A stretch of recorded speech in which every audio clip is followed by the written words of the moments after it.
All right, everyone, welcome to another episode of Story World. Alex, how's it going, man? I'm doing just fine, Steve. How about yourself? Yeah, doing good. Excited to kick off a little mini series. I guess maybe it's just a series. I don't know. Talking about the concept of backstory, and this is something that's really exciting. I think we're going to try to do like three different episodes on this topic. To sort of break up the fiction from the marketing, and then another category that we're calling, I think, real life backgrounds, which is going to be super just fun. So this is cool. I'm excited to get into the fictional character stuff with Alex today. So Yeah, I'm really excited about it. It's stuff that we've talked about before. We've kind of had some general episodes covering a wide range of things and a little bit more zoned in and focused here, and specifically on the importance of backstories. Because I feel like how Steve and I typically go, if we just have a category of backstory, we'll be here for 2 or 3 hours going through it yeah, all. So specifically, this first part is on the fictional side of backstories, and their importance to a fictional story. So I'll yeah. kick it off here. And really the main question is, are our backstories important? And the answer is yes, maybe. Surprise.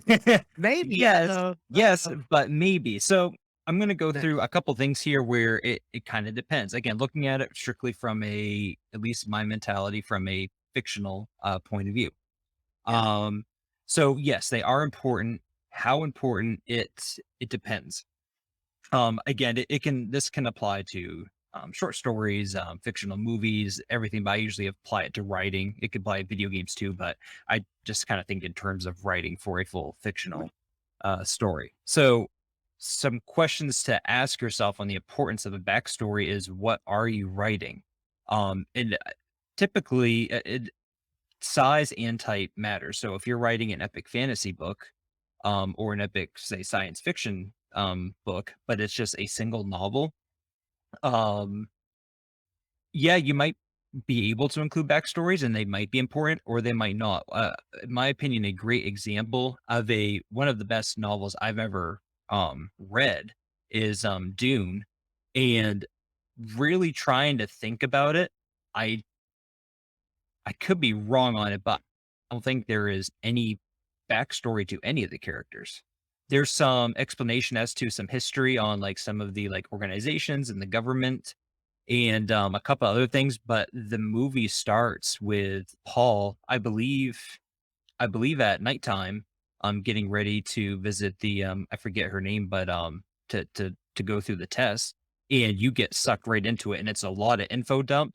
I and that's a lot of information, but it doesn't really show you the background for Paul or any of the other characters. You don't know what Paul's childhood was like. You can kind of infer some, but there's no flashbacks showing you how his mother treated him as a child, what traumatic incidents he had happen, what type of rigorous training he had to take over and rule the planet one day.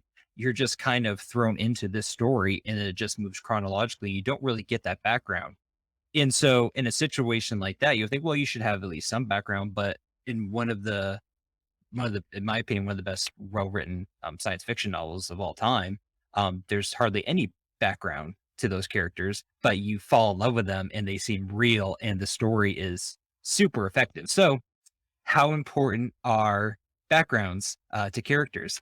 And they are important depending on what you do. In that situation, Frank Herbert did not need to do a background. So just Yeah. an example there where you might think you need to, oh, I need to provide some background on this character so the reader knows exactly what this character is like, but you don't need to. You don't Well, need to. in fact, as I'm thinking about this specific example with Dune, I actually think a little more backstory and context might have sucked some of the fun out of it. Mm, Because it seems almost intentionally vague. You do, you get to learn a very little glimpse, or really, you're invited to imagine mm, what life for, and again, I guess somewhat spoilers here, but like what life for the mother would have exactly. been like, being sort of taught in this way. My gosh, I can't remember like the name of the order or whatever it is that they are for some reason. But the way that you can sort of get like a very small glimpse, but really you're just imagining and thinking about what life must have been like for Jessica, I think was her name, for Jessica Mm. growing up in this, special order of people that have to go through the test and they are the way that they are. But you don't have very much backstory, and that kind of lends, itself to the intrigue of the whole thing. So I guess I'm sort of glad that I don't have Yeah, more information about it. the You know? mystery and intrigue, and but like what I kind of said and what you kind of said, it both the movie and the book very quickly you can picture probably what the backstories are like for all of them. And that's a sign of um excellent like I even feel like that's understating excellent storytelling, to be able to communicate to the reader not only what's happening in the moment, but to automatically have the reader form pretty clearly in their mind what life must have be like overall and for their past leading up to the actual moments of the story. So that's it, hard to pull off just so well, and that's why it's one of the greats. Um, so yeah, so that's a great example where backgrounds to the characters really are not used that much and weren't really necessary. You have talent there involved, and then you just also have the type of writing and the conciseness to contain a story within a single novel. Yeah, Um, beautiful. so the next example where backgrounds I think are important for a couple different reasons. The series I always throw because it's an excellent example of it is the Stormlight Archive by Brandon Sanderson. Yeah, So I think a lot of people are familiar with him, but if you're not, it's a 10-book series. I think he has four out, four books out, four or five, four right now, I believe. Yeah, I think 4. And, I mean, they're about, 450,000 words. That equates to about 1,100 pages each book. And so, Lord. obviously, there's a lot of information contained in there. Now, I guess, technically, he doesn't need to have backgrounds for characters, but, he accomplishes 2 things by providing in-depth backgrounds to characters. So, um not only will he do kind of normal backgrounds on characters throughout the books, but what he focuses on so far in the series is each book will actually have dedicated chapters to one of the main characters. So throughout the book, you're reading about the normal story, and every third or fourth chapter or so will be essentially the side story that happened 20 years before, 40 years before to show a very important time in one of the main characters' life. To really give you it does 2 things. One, it's just very interesting to see how one of your favorite characters, why the way he is that he is or she is why she is, based on how they grew up or something that happened to them.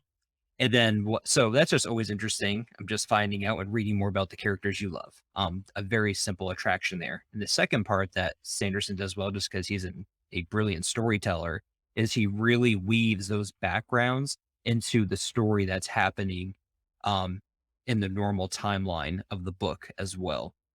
So a couple things that you can accomplish where backgrounds are important is an example like this where if you're writing either a very long fantasy novel, say, 800, 900, maybe 1,000 pages, you could probably do a little less than that. And you have maybe a couple main characters, throw in some flashbacks. I think we've touched on that a little bit before, but throw in some flashbacks Yeah, maybe, or have a dedicated chapter or two. Um, in a situation like that, again, it's ultimately to tell a better story. If it doesn't tell a better story, if it might, even if it's interesting, it's probably worth taking out. But if you can weave a character's background to either one, really bring out who that character is.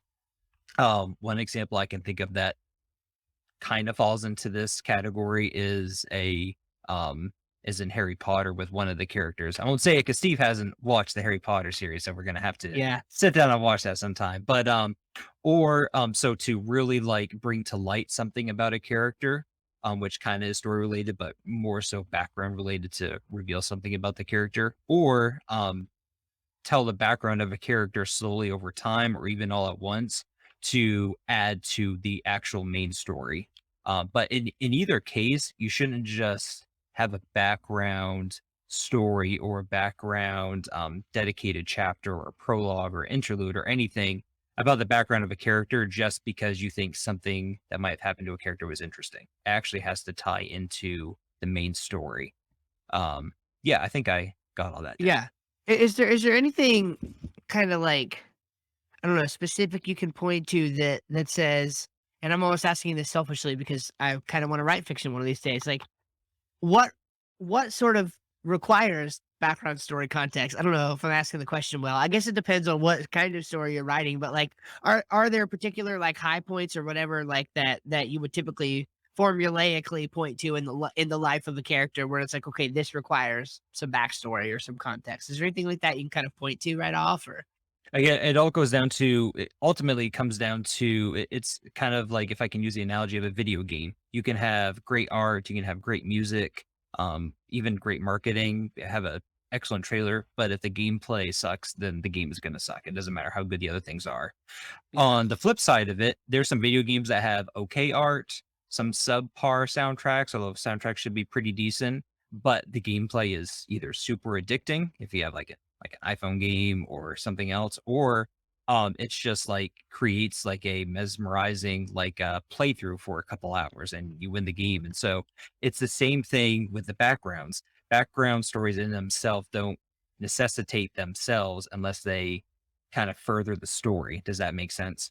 And so Yes. I would say that if there's anything that comes up as a requirement, you don't I can't see a situation that comes up where you say, okay, now I need to put in a background for this character. It really does come down to the best method at the time for storytelling. And one of the reasons why Sanderson's does it, again, he probably didn't need to do background stories. He could have told or formed his story another way. But because one, his writing is so good, how he can reveal certain things about a character and help you understand and just combine a lot of puzzle pieces together, it's a very effective way for him to communicate that. Yeah. Yeah. I think I answered your question, I hope. I think so. Yeah, that makes total sense. And the last thing I kind of want to touch on is kind of a again, I don't know if this is a category. I'm kind of thinking off like my own mind and how I view backgrounds and backstories, but is one where it's kind of episodic. So, or um, I guess this kind of answers your question, Steve, when something necessitates a background. So, Harry Potter, it works two ways for Harry Potter.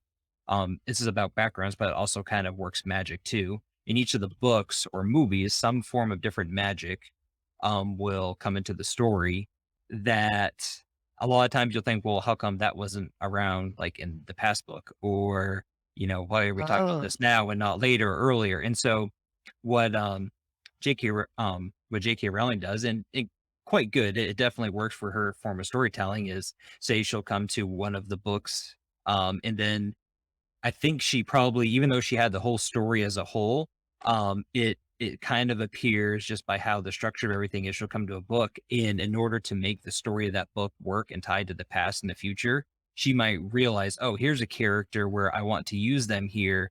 And in order to do that, I need to reveal something about their past in order for everything to make sense. gotcha.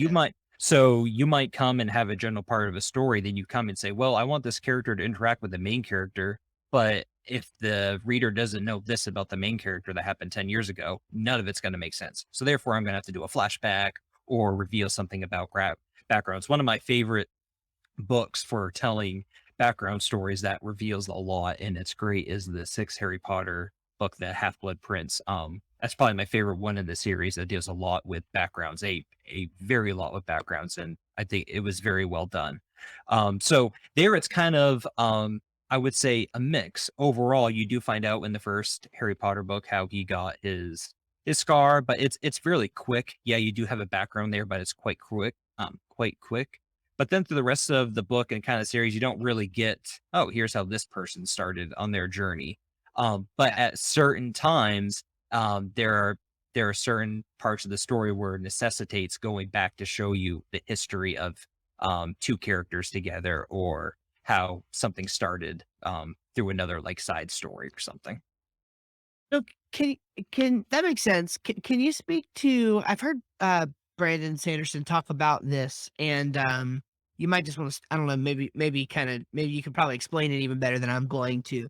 But I have heard him talk about how you don't want to, you don't wanna do too much backstory, right? Because it's kinda like, we talked about this a little bit a week or 2 ago, where we talked about Tolkien and, he's got obviously all this backstory packed into the Silmarillion and things like that, but, like, there definitely seems to be a place where it's like, "Okay, did you really need to go that deep?" I know that Hmm. we're talking about Yeah. that was maybe more in the context of world building, so maybe I'm not even in the Well, in the that right vein anymore, but that's what I was gonna say. So you can, I would say they're similar, but not exactly alike. So yeah, so you can look at them kind of together. Obviously, I don't want to start off a book and tell you the date someone was born and where they lived in their first house as a child, and then where they grew up as a toddler and the best right, friend that they had on the playground. Kind of the same thing with world building. You don't want to have the first 2 chapters of the book, even though the Silmarillion is a book.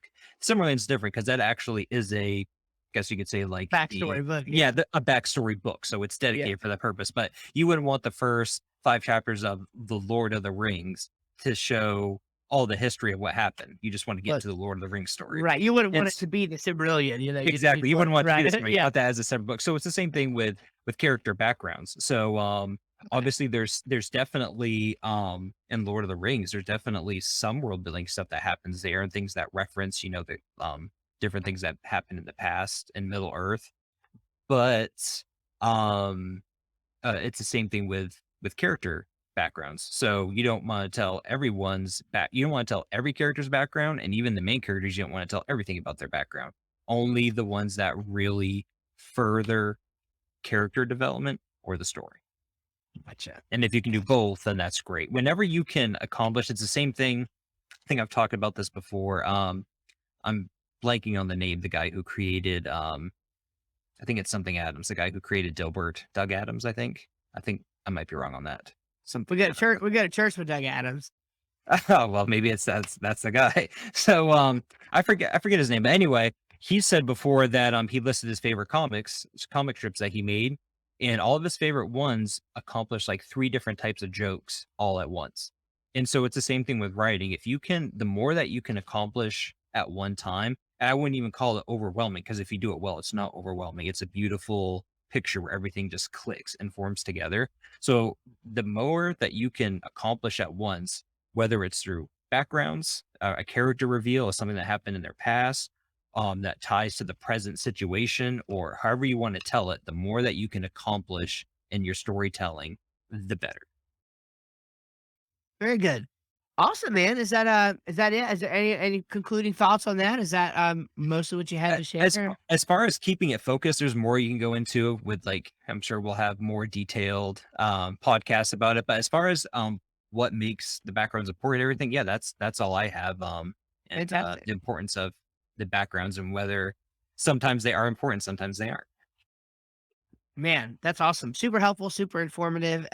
Definitely if you're looking to get into fiction writing and I mean this is the um yeah, this should really help you. I mean, I think this is gonna help me. So good. Thanks, Alex. Appreciate that. Sharing Yeah, your absolutely. expertise around backstory. I would, Uh, it's a disclaimer. This is all a matter of opinion. sure, right. Yeah. Well, it's if every writer was the same, No, it'd exactly. be a pretty boring, a pretty boring world. So And that's what's great about this stuff is, and hopefully everyone can kind of learn from it. Like, the whole podcast is about, it's story world. And so no story is going to be the same. Yes, there are right, formulaic ways to tell a story, but that doesn't always follow the rules. There are some stories that break a lot of rules and be successful and are great right. stories. So what I'm telling you here, you might think differently, and that's amazing. That you Yeah, can think yeah. differently and do something else. But hopefully it gets you thinking and can help you in some way.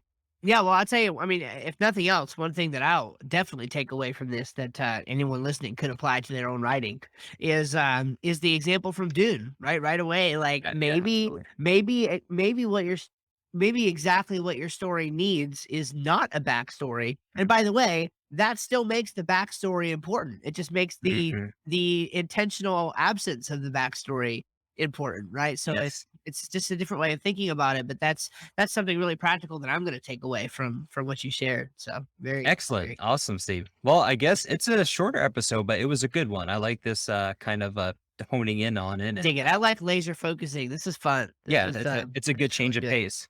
for So sure. to finish up, we'll go ahead with our stories of the week. I'll let you go first, Steve. Sure. All right. So mine is the lesson I'll tell you up front that I want you to take away from what I'm getting ready to tell you is that it's okay to change your mind. And sometimes that's going to mean changing your mind in public. And I would say that maybe you think that you need to be careful about that. And in some cases that's probably true. Especially in lines of work or whatever that are more sensitive. But people really appreciate vulnerability because everyone is tired of looking at, Facebook and Instagram and seeing a highlight reel of a life that's not even really like, the real thing. And I've even thought about like starting an Instagram channel that was like, it was just like pictures of the horrible things that happened throughout the day. I don't know, call it real life or something. It probably already exists. Um, but I digress. So I am going through sort of a change of mind recently with the way I'm approaching some of my marketing uh, work. And when I say my marketing work, I don't mean in my business, although it's a subject for another day. But I am thinking of changing some things there as well. But one of the things that I've always failed at is and this podcast actually is an exception. But a lot of times when I am doing my own content production, my own content marketing, what I do is sort of immediately default into Guruville.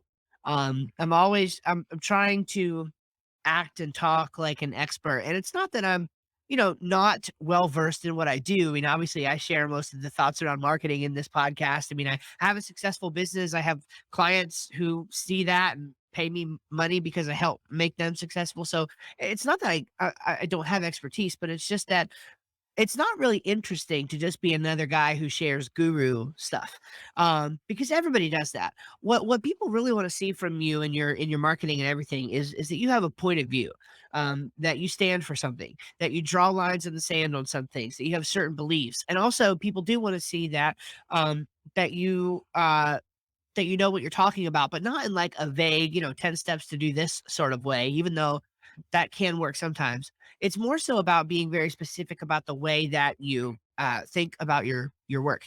And I'm also just drawn to simplicity. Very much so. And, for me, what I'm starting to realize, so I have right now like 5, including this one, I have 5 active, podcasts. I have a marketing podcast. I have a general business podcast that deals with faith-based stuff. I have this podcast, Story World. I have the Bible Nerd podcast, which is all about the Bible ministry stuff. And then I have a 5th podcast, which is called the Podcast Marketing Experiment, which is just sort of a meta look at the overall experiment of having these different podcasts and et cetera. And I'm nearing the 6 month mark of I mean some of these have been going longer than that, but I'm sort of nearing the 6 month mark of when I sort of decided to very intentionally do this as a strategy of of of marketing for the business. And I'm starting to get frankly bored with it. Now I love well, and when I say that, there are aspects of it that are more exciting to me than others. For example, Story World is very exciting to me. This is like one of my favorite things to do every week. And so like by no means do I want to like stop recording this podcast, right? So that's okay, whatever.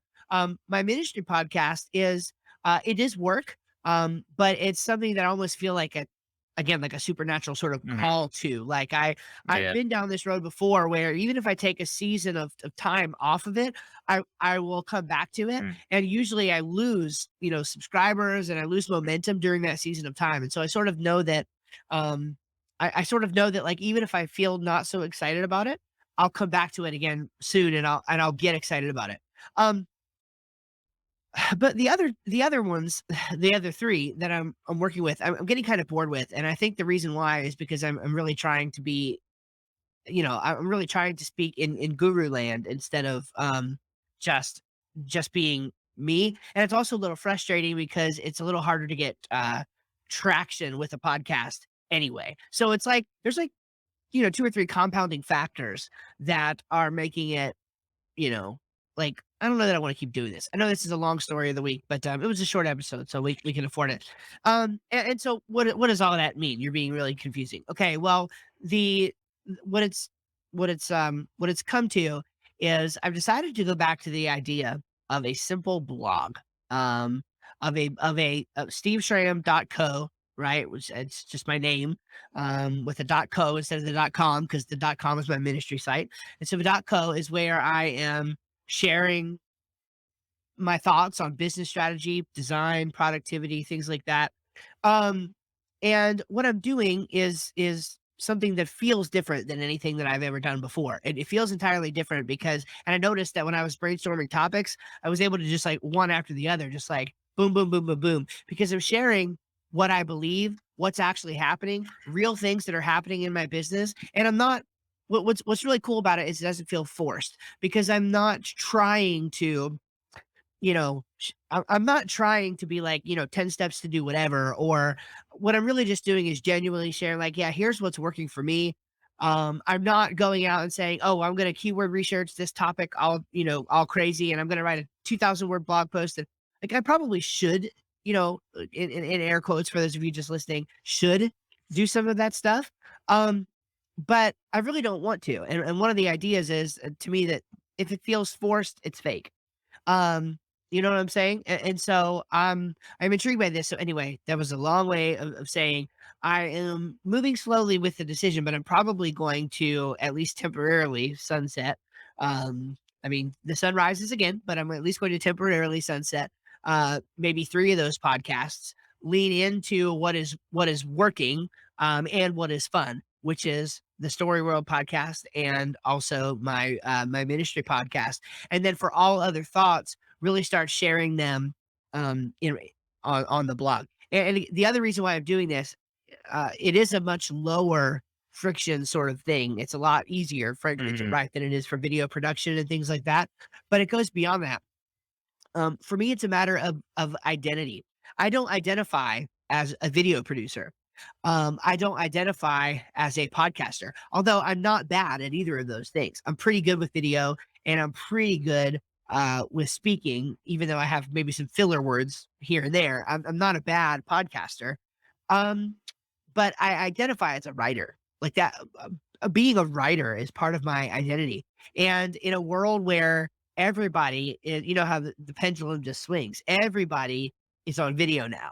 Everybody's on a podcast now. But writing is a skill. Mhm. Not that video and speaking isn't a skill. It is, of course, but writing is a skill that will always serve you no matter what. And even the professional people who do video and stuff, they first have to be good writers because they do scripts and things like that.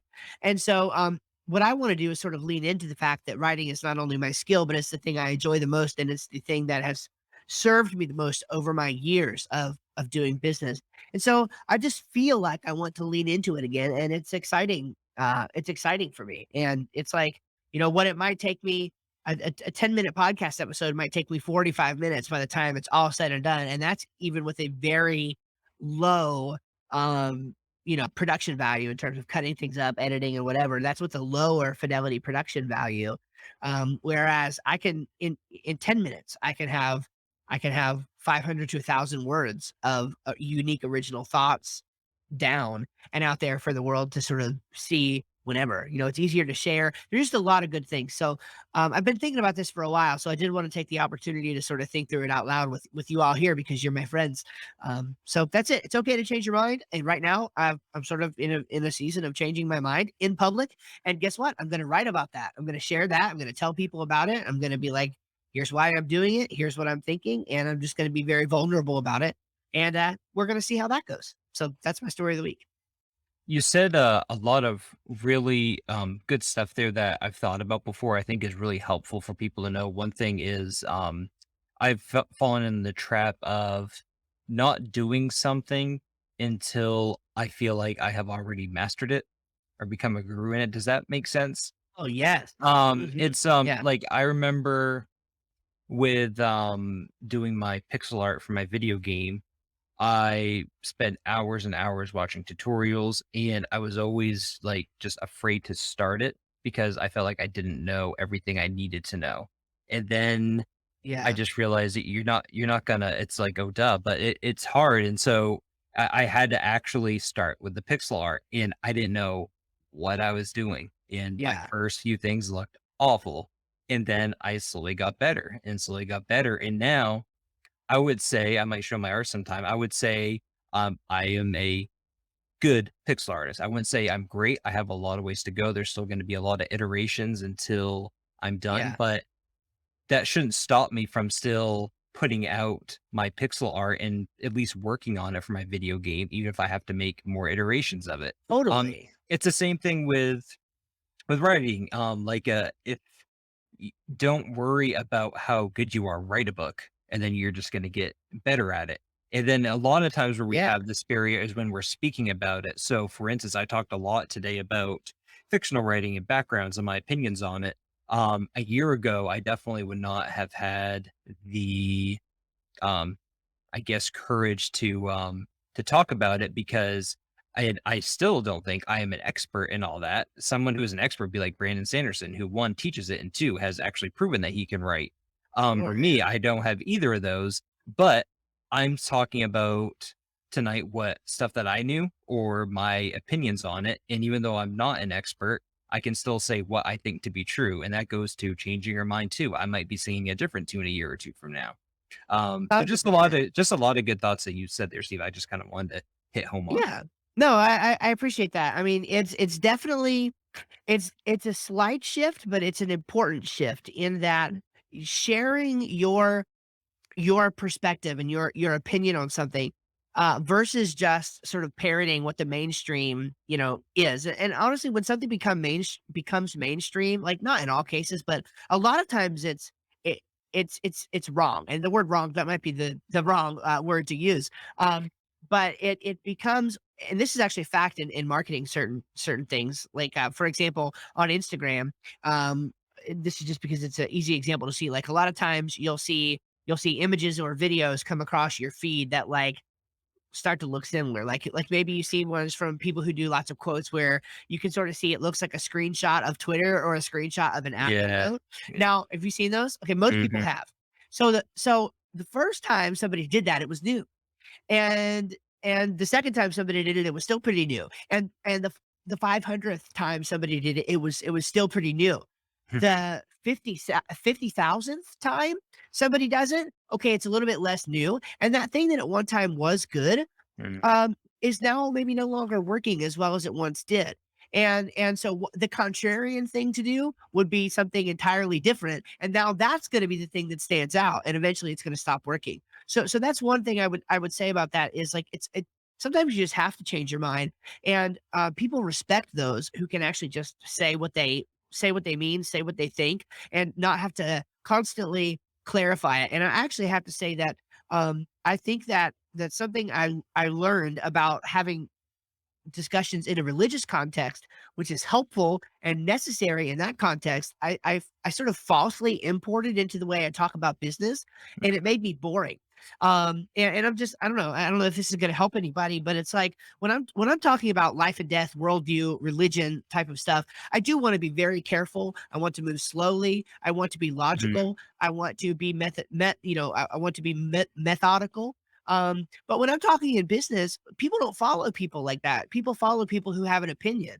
And it's Mhm. not that I Yeah. don't have an opinion. I do have an opinion. And sometimes it's contrarian and sometimes it's controversial.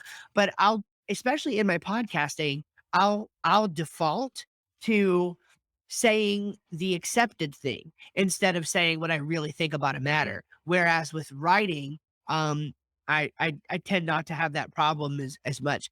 The last thing I'll say about this, and then you can do your story of the week, is one of the false, things that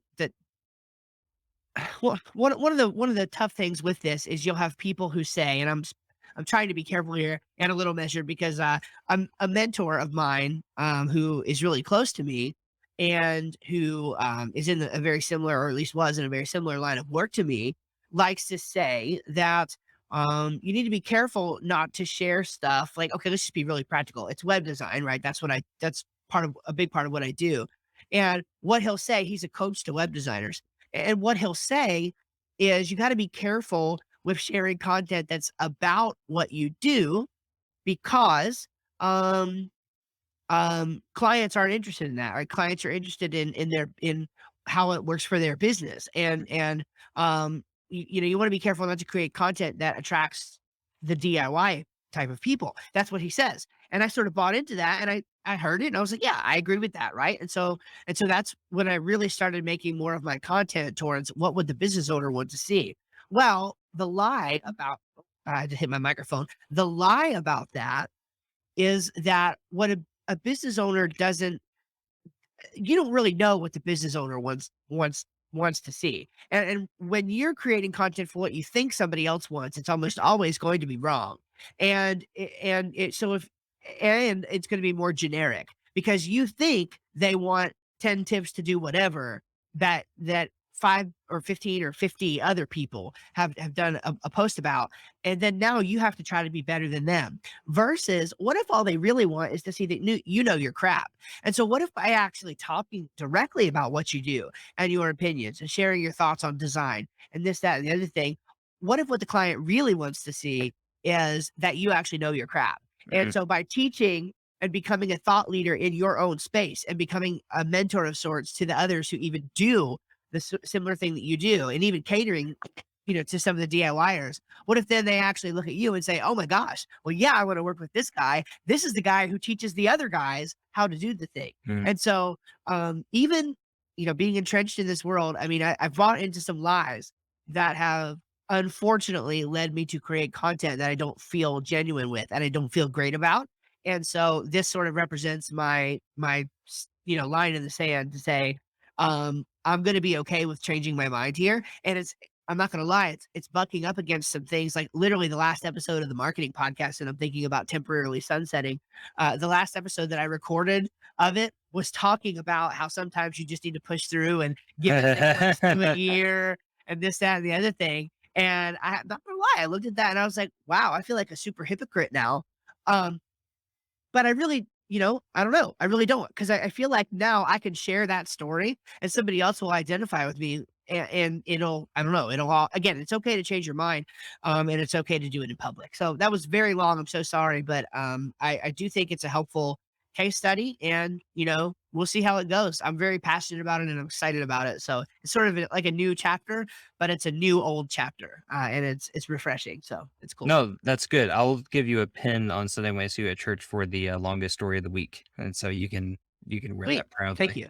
Fantastic. All right, Well, thank you, Steve. let's hear yours so we can break So this down. I'm gonna do another cheat where I'll do two in one. Just a quick update on my life. So got a new job. I'm starting Monday. And Woo. a lot of good Mm, stuff, a lot of good stuff with it. But the most important thing, especially that just kind of affects my life and the podcast and everything, is just the work life consistency that I will have with this one. So before it was really hard for me to schedule times when I wanted to write or work on my video game because I didn't know when I might have some work to do at night or even sometimes on the weekend. And it wasn't awful, but it was just it just kept getting in the way here and there. And I'm yeah, definitely someone where I like to have my schedule laid out and follow that. And so this position should allow for a more consistent schedule for me amongst several other benefits. So that's great for me. And so hopefully I will fantastic. have more specific content to put out for my side projects. Um, Beautiful. and then my actual story of the week. So just a shout out to a podcast that I have somewhat been listening to. The reason why I say somewhat is because it is a very spoiler heavy podcast. So it's Mhm. called the Webinar Seminar podcast, the Webinar Seminar. Webinar is Uh-huh. spelled with two B's, but they're on Spotify. They're probably on other stuff. I listen to them on Spotify.